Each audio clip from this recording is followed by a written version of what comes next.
Assalamu alaikum wa rahmatullahi wa barakatuhu. Bago itatag ni Felix Werter Manalo ang Iglesia ni Cristo in C, noong Hulyo 27, 1914, siya ay may mahabang kasaysayan ng pagiging bahagi ng iba't ibang relihiyon at sekta. Narito ang mahalagang impormasyon tungkol sa kanyang relihiyosong background. Relihiyon ni Felix Manalo bago ang INC, Katolisismo. Ipinanganak si Felix Manalo noong Mayo 10, 1886 sa isang pamilyang Katoliko sa Taguig, Pilipinas.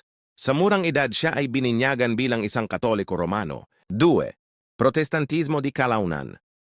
Umalis siya sa Katolisismo at sumali sa iba't ibang protestanteng denominasyon, kabilang na ang Methodist Episcopal Church, Presbyterian Church, Disciples of Christ, Christian Mission, Adventismo. Si Felix Manalo ay naging bahagi rin ng Seventh-day Adventist Church, kung saan siya nag-aral ng kanilang mga turo.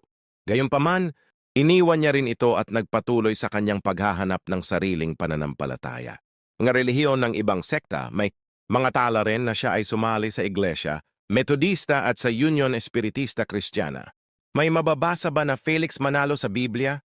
Walang direktang binanggit na Felix Manalo sa Biblia.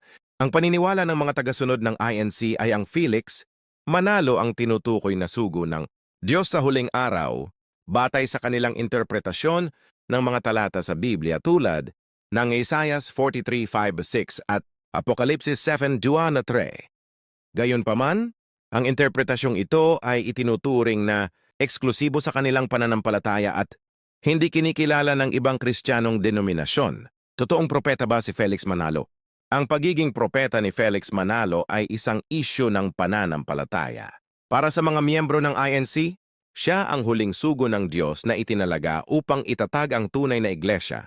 Subalit maraming denominasyon ng Kristiyano ang tumutulig sa rito at sinasabing hindi siya tumutugma sa mga pamantayan ng pagiging isang propeta ayon sa Biblia. Ang pagiging propeta ay karaniwang nangangailangan ng mga sumusunod, mga himala o tanda ng pagiging sugo ng Diyos. Konsistensya ng turo sa kabuuan ng kasulatan, pagkakaroon ng walang bahidungis na pamumuhay, paniniwala ng Islam tungkol kay Felix Manalo. Ang Islam bilang relihiyon ay walang partikular na binabanggit o kinikilala si Felix Manalo.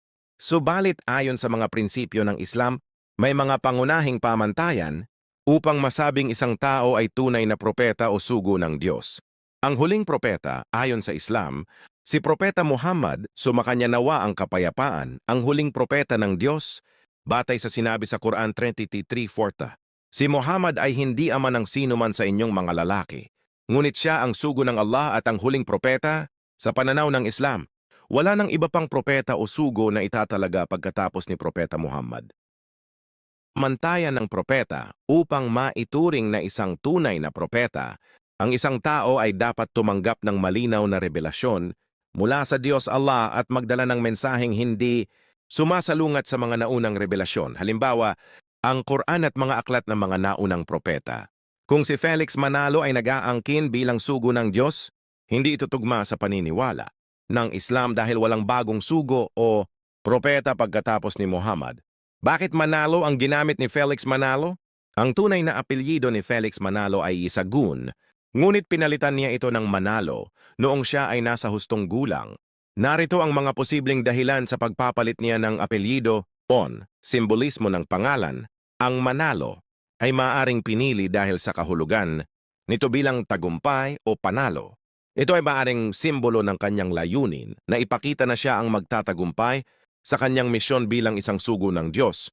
Ayon sa kanyang sariling paniniwala, pagkakakilanlan, maaaring pinalitan niya ang kanyang apelyido upang magkaroon ng mas malakas na pagkakakilanlan o upang humiwalay mula sa kanyang mga naunang koneksyon kabilang ang kanyang pamilya o mga dating relihiyosong grupo na kanyang sinalihan. Islam at Felix Manalo.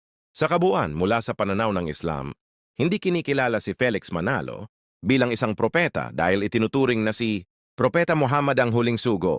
Follow and share to get latest Islamic teachings and lectures. Thanks for watching and always be inspired by Legendary. Wassalam.